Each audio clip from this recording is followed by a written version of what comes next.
Ano ang Winti, Obeah, at Bono? Ang kultura ng Surinamese Winti, na kilala rin ngayon bilang relihiyon ng Afro-Surinamese, ay mahalagang isang mishmash ng lahat ng bagay na akma sa loob ng saklaw ng impluwensya ng populasyon ng Surinamese Negro.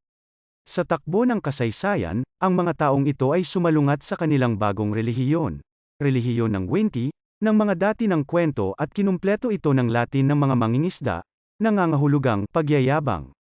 Kasunod nito, lahat ng nakita nilang kapaki-pakinabang para sa kanyang bagong relihiyon ay binigyan ng matigas na African Surinamese jacket. At ang bagong relihiyong Winti na ito, na pinagsama-sama niya, ay dinagdagan pa rin ngayon ng iba't ibang bagay ng mga tinatawag na mga salamangkero na nagtataglay ng iba't ibang titulo ng propesyon na imbento sa sarili, kabilang ang Bonyuman, Piaigi, Duman, o Duvrao, at ang masama ay tinatawag na Wisiman at Obeah.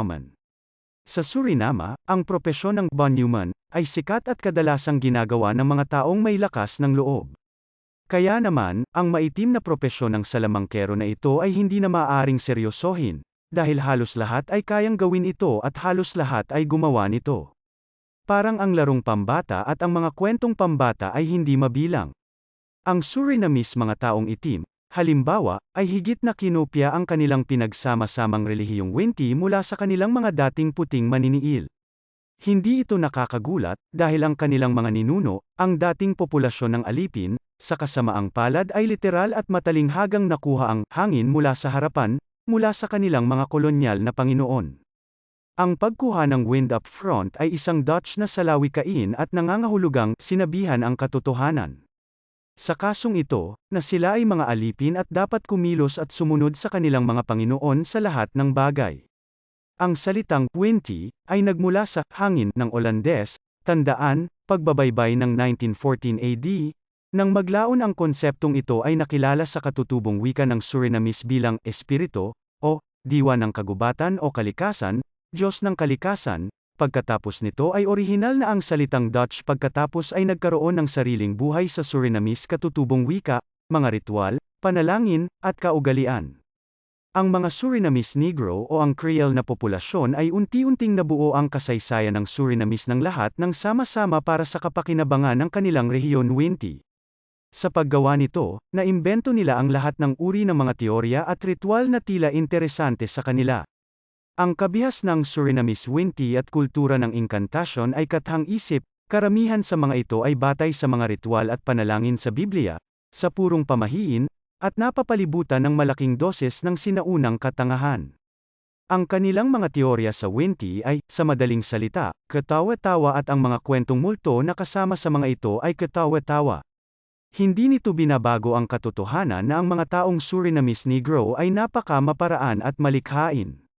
Bagamat kalokohan ang ibinubulalas ng mga Surinamese tungkol sa kanilang mga aktibidad sa Winti at sa relihiyong Winti, na higit sa lahat ay sinauna at gawa sa sarili na imitasyon ng relihiyosong kultura ng kanilang mga dating kolonyal na amo, gayunpaman ay napaka-nakakatuwa na ipaalala ito. Ang mga palabas sa Obeah at Bono ay hindi lamang nakakatawa at nakakatawa. Ngunit ang mga ito ay kahanga-hangang mga pagtatanghal kung saan makikita kung paano ginagawa ng mapanlinlang na Surinamese Negro na populasyon ang lahat ng kanyang makakaya upang itaguyod ang kanyang mga kultural na imbensyon at relihiyong Winti sa pamamagitan ng sayaw, kanta, at lahat ng uri ng nakolekta mga primitive na kalokohan para magmukhang kapani-paniwala. Bago simulan ng karamihan sa mga medicine men ang kanilang performance sa Obeah o Winti, kadalasan ay pinupuno nila ang kanilang sarili ng mga inuming may alkohol, kabilang ang whiskey, kasiri, o gawang bahay na serbesa. Kaya naman, ang karamihan sa mga gamot ay nagturo din sa kanilang mga kababayan na maglasing sa paglipas ng panahon. Kilala rin sa komunidad ng Surinamese na ang karamihan ng mga Bonyuman ay sabik na nagpapakasawa sa mga halamang naghahallucinate, marijuana o cannabis sativa, at mga magic mushroom, mga hallucinating na kabute. Higit pa rito, ang lahat ng mga Bono mga lalaki ay may sariling mga ritual at katangian ng Obeah na nilikha. At sa sandaling sila ay patay na lasing at mataranta o mabato, mabilis nilang ibubulong ang kanilang mga naimbentong mga orasayon sa ganap na hindi maintindihan na kadaldalan, ang kanilang tinatawag na Kram-Antay, wika ng mangkukulam, sa katotohanan ay lasing lamang na wika, ngunit sa Surinamese o anumang nararamdaman nila bilang ang mahiwagang wika ng mga espiritu. Kadalasan, ang mga mangkukulam na ito mismo ay hindi alam kung ano ang kanilang pinag-uusapan sa panahon ng mga ritual.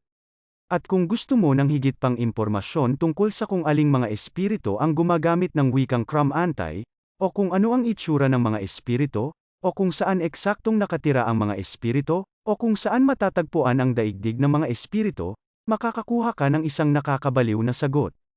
Higit pa rito, ang mga lalaki ng gamot ay nagiging pasukan, kawalan ng ulirat, sa panahon ng kanilang mga ritual. Bilang isang resulta, sila ay nagiging mabangis na ligaw at labis na kumpiyansa sa kanilang improvisasyon sa sayaw, marahas nilang itinatak ang kanilang mga paa sa lupa, gumawa ng kakaibang pagtalon, at tumatakbong parang mga baliw na baka. Nababawasan o walang sakit din ang nararamdaman nila mula sa mga paso at iba pang pisikal na pinsala na naidudulot nila sa kanilang sarili sa kanilang mga kalokohang kalokohan gamit ang mga mapurol na machete o iba pang mga bagay na pinaghiwa at sinaksak na inihanda para sa layuning ito. Ito ay isang alamat na ang mga mangkukulam ay nagiging immune sa panahon ng kanilang ghost show, ngunit sila ay madalas na nasugatan sa lahat ng kanilang mga kalokohan na kinasasangkutan ng mga matutulis na bagay. At hindi nararamdaman ng mangkukulam ang sakit hanggat hindi siya nahihilo. Pagkatapos ay ginagamot niya ang kanyang mga sugat. Ang bahaging ito ay naiinggit na nakatago sa mga mata ng kanilang mga nakikiramay. Isipin kapag nalaman ng publiko na sila ay dinaya ng isang taong tumatawag sa kanyang sarili na Obi-Amon o isang mangkukulam para sa kanyang pang-araw-araw na pagkain. Sa pagtuklas, ang huli ay maaaring magsimula ng kalimutan ang kanyang propesyon ng bano ng buo. Tapos hindi na siya kumikita ng isang pirasong tinapay. Lahat ng Winti, Obiya, at Bano na palabas ay kahangahangang palabas na puno ng kalokohan at kalokohan. Ang lahat ng ito ay nakapagtuturo, natatangi, at nakakatawang tingnan, at ang pagtawa ay malusog. Ang lagi ding nakakagulat sa akin sa isang pagtatanghal ni Obiya ay ang pagiging matigas ang ulo ng mga bystanders at mga customer ng Bon Newman, na seryoso sa pamahiing panuurin at kumilos ng naaayon sa pagkabaliw. Pagkatapos ay tinawag silang Winti at gumagawa lamang ng mga kalokohang bagay na hindi mo dapat asahan mula sa isang taong may sentido komon. Sa kanyang sarili, ang theatrical hilang ng mga sumasayaw na katutubong herbalista ay mukhang inosente sa isang banda, ngunit ang pinakakalunos-lunos na bagay sa lahat ng ito ay matatag silang kumbinsido na sila ay nagtataglay ng mga supernatural na kapangyarihan at ang kanilang mapanlikhang hocus-pocus ay talagang nag-aalok ng kagalingan. Ito ay nakakalungkot. Sasabihin ng isang paslit, pwede rin ba akong maglaro? Sa katotohanan, ang ganitong uri ng mga lokal na kwak-kwak ay may kasing dami ng kaalaman gaya ng isang taong walang alam at wala ring mahika. Kailangan kong bigyan ng kredito ang mga pekeng doktor na ito para sa pagkakaroon ng maraming lakas ng loob at kumpiyansa. Upang palakasin ang kanilang kaalaman sa pagpapagaling, gumawa sila ng mga potion at ointment kung saan ang karamihan sa mga halamang gamot ay hindi alam, at iminumungkahi na ang mga samet-saring may mga nakakapagpagaling na katangian at may nakakapagpagaling ng epekto. Kung iyon man ang kaso ay hindi pa napatunayan. Para patunayan ang kanilang kaalaman sa daigdig ng mga espiritu, gumagawa sila ng iba't ibang mga anteng-anteng na maaaring magprotekta laban sa masamang espiritu. Nakaimbento din sila ng iba't ibang mga kalokohan at pagbaybay na nagmula sa mga teksto ng Biblia sa lugar. Ang mga magkakaugnay na hindi malinaw na mga teksto na binibigkas nila sa panahon ng seance ay ipinaliwanag bilang wika ng mga espiritu ng ninuno. Upang magkaroon ng karagdagang impresyon sa kanilang mga biktima, ang ilang mga manggagamot ay naglalakad sa mga pira-pirasong salamin at gayon din sa apoy, na hindi mismong sining para sa mga bihasa dito at sagana na ang mga kalyo sa ilalim ng kanilang mga paa. Ngunit sa mga kapuspalad, mapanlinlang, at ignorante na mga tao, ang mga nakakatawang prankster na ito ay ang mga dakilang bruho sa kanilang mga mata. Sa panahon ng isang palabas na bonus, ang walang muwang at mapanlinlang na madla ay humihingal na nakikinig sa lahat ng pasimulang kahangalan at mapaglarong pagtatanghal. Bilang karagdagan, sila ay tumingin sa pagkamangha sa mga nagawa ng Bon Newman, shaman, at medicine man at lubos na kumbinsido sa kanilang mahiwagang kapangyarihan, dahil nais nilang dayin. Ang panlilinlang na ito ng mga tao ay hindi lamang bagay ng mga atrasado at primitive na mga lupain kundi ang pamahiin na ito at lahat ng mga kalokohan nito ay malawakang ginagawa bilang isang karaniwang hanap buhay at nangyayari sa buong mundo gayon din sa tinatawag na sibilisado at mayaman na bansa. Ang mga taong naghahanap ng kanlungan sa ganitong uri ng madilim na negosyo ay karaniwang hindi nakakaalam.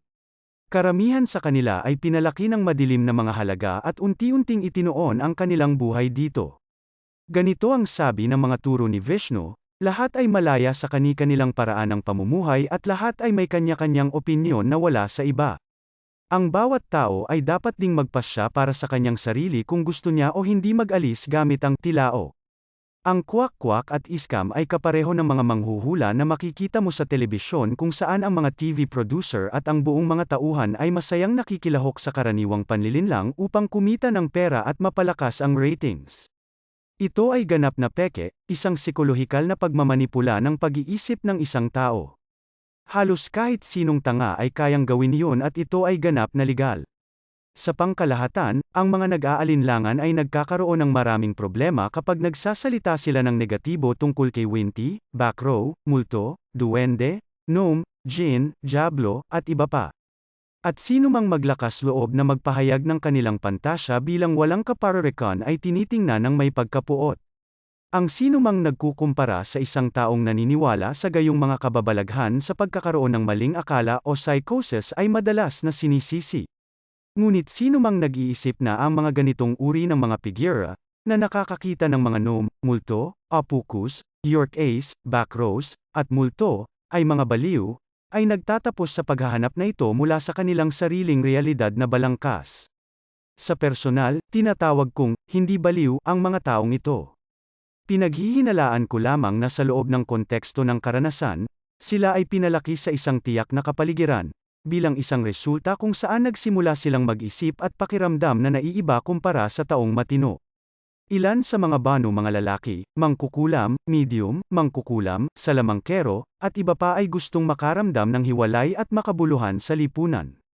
Sa makatuwid, kumilos sila ng ganoon upang mabayaran ang kanilang pakiramdam ng kababaan. Pinapalabas nila ang kanilang mga utak. Sa personal, nahihirapan akong magsimula ng isang talakayan sa mga mangkukulam at mga taong mahuhulaan ang hinaharap. Wala akong tiwala sa sinumang nakakakita ng multo, backrow, o iba pang kainahinalang phenomena kung saan-saan na talagang nasa utak lang nila. Kapag may talakayan tungkol, halimbawa, ang pagkakaroon ng mga demonyo, kasamaan, at mabuting espiritu, lumilitaw ang mga taong nagsasabing nakipag-ugnayan sila sa daigdig ng mga espiritu. Ang ilan ay kumbinsido pa nga na sila ay mula sa extraterrestrial na pinagmulan. At ang mga karanasang ibinahagi nila tungkol sa kamangha-manghang mga multo, santo, at kakilakilabot na halimaw ay iba-iba. Ngunit ang kabaliwan na ito ng taong mapagkakatiwalaan ay hindi masyadong espesyal. Sa loob ng maraming siglo, bahagi ng populasyon ng mundo ang naniniwala sa lahat ng uri ng mga halimaw na kalahating tao at kalahating hayop, na ang ilan ay sinasamba pa rin bilang mga Diyos. Tingnan ang India, at ang tradisyong ito, kung saan ang mga halimaw, unhumans, at mga fantasy figure ay gumaganap ng isang kilalang papel, ay isinasagawa pa rin. Higit pa sa iniisip o naiintindihan nating mga tao, kaya napakahusay na maaaring makuha ng ilang tao ang ilan sa mga iyon at makita ang mga multo, backrow, o multo at gumawa ng isang kasunduan at makipagtulungan sa kanila. Gayunpaman, 100% tiyak na ang mga taong nagbebenta ng mga kainahinalang gawain bilang pagpapagaling ay mga kilalang kontrabida. Sa paggawa nito, gumagamit sila ng mga elemento na panrelihiyon mula sa mga fairy tale ng Biblia, Torah, Quran, at iba pa. Na may layuning dayain ang kanilang kapwa-tao at kontrolin ang mga desperado at pamahiin tao. Mayroong palaging mga tao na maaaring sabihin ng may pananalig na ang isang tiyak na mangkukulam o manggagamot ay maaaring gumawa ng mga himala na wala sa iba. Ngunit sino man ay malayang mag-sponsor ng isang bonyoman o mangkukulam na nakakapagpagaling ng isang tao ng nagkataon. Gayunpaman, hindi ito dapat ituring bilang pangkalahatang advertising para sa mga kapwa-tao na ayaw magpaloko. Kung pinag-uusapan nila ang tungkol sa isang kapangyarihan proteksyon na nagmula sa isang madilim na pinagmulan na sila lang ang nakakaalam, dapat ding maging malinaw sa lahat na tayo ay nakikipag-usap sa isang kwak-kwak. Malaking bilang ng mga tao ang naniniwala sa nakakapagpagaling na kapangyarihan ng mga natural na bato, mga produktong hayop, at karne ng mga protektadong species ng hayop, kabilang ang mga balat ng ahas, bungo ng unggoy, karne ng tigre, buto, gerang, ngipin, kuko, at mga kuko ng mababangis na hayop, tapik ng baka at ihi ng baka, at iba pa, na lahat ay katumbas ng pamahiin at sinauna na kabaliwan. Ngunit halos lahat ng karaniwang pisikal na karamdaman ng tao ay nawawala sa kanilang sarili na hindi alam ng mga tao. Ang katotohanan na ang mga tao ay naniniwala sa nakapagpapagaling na epekto ng mga natural na elemento ay dahil ang mga tao ay karaniwang sensitibo sa ritual, na para bang sila ay nagmula sa isang primitive na grupo ng mga tao na nangangailangan ng mga ritual upang bigyan ang kanilang sarili ng isang bagay na panghawakan. At na ang mga tao ay matatag na nag-aangkin na ang enerhiya ay maaaring makuha mula sa mga kristal na maaaring pukawin sa panahon ng mga pagpapagaling o seikiko na pagpapagaling, ay ang pinakamalaking kalokohan na mayroon. Nalalapat din ito sa mga halamang gamot, gayuma, pamahid, mga orasayon, at ritual ng mga manggagamot, shaman, at mangkukulam na gawa sa bahay, kung saan ang kapangyarihan ng pagpapagaling at katibayan ng pagpapagaling ay kailangang ganap na hanapin sa likod ng mga tainga. Ganito ang sabi ng mga turo ni Vishnu, ang mga ayaw marinig ang aming kwento ay dapat na ipikit ang kanilang mga tainga. At ang mga ayaw malaman ang katotohanan ay hindi dapat magbasa ng ating mga treatise at libro. At kung kasya ang sapatos, isuot mo.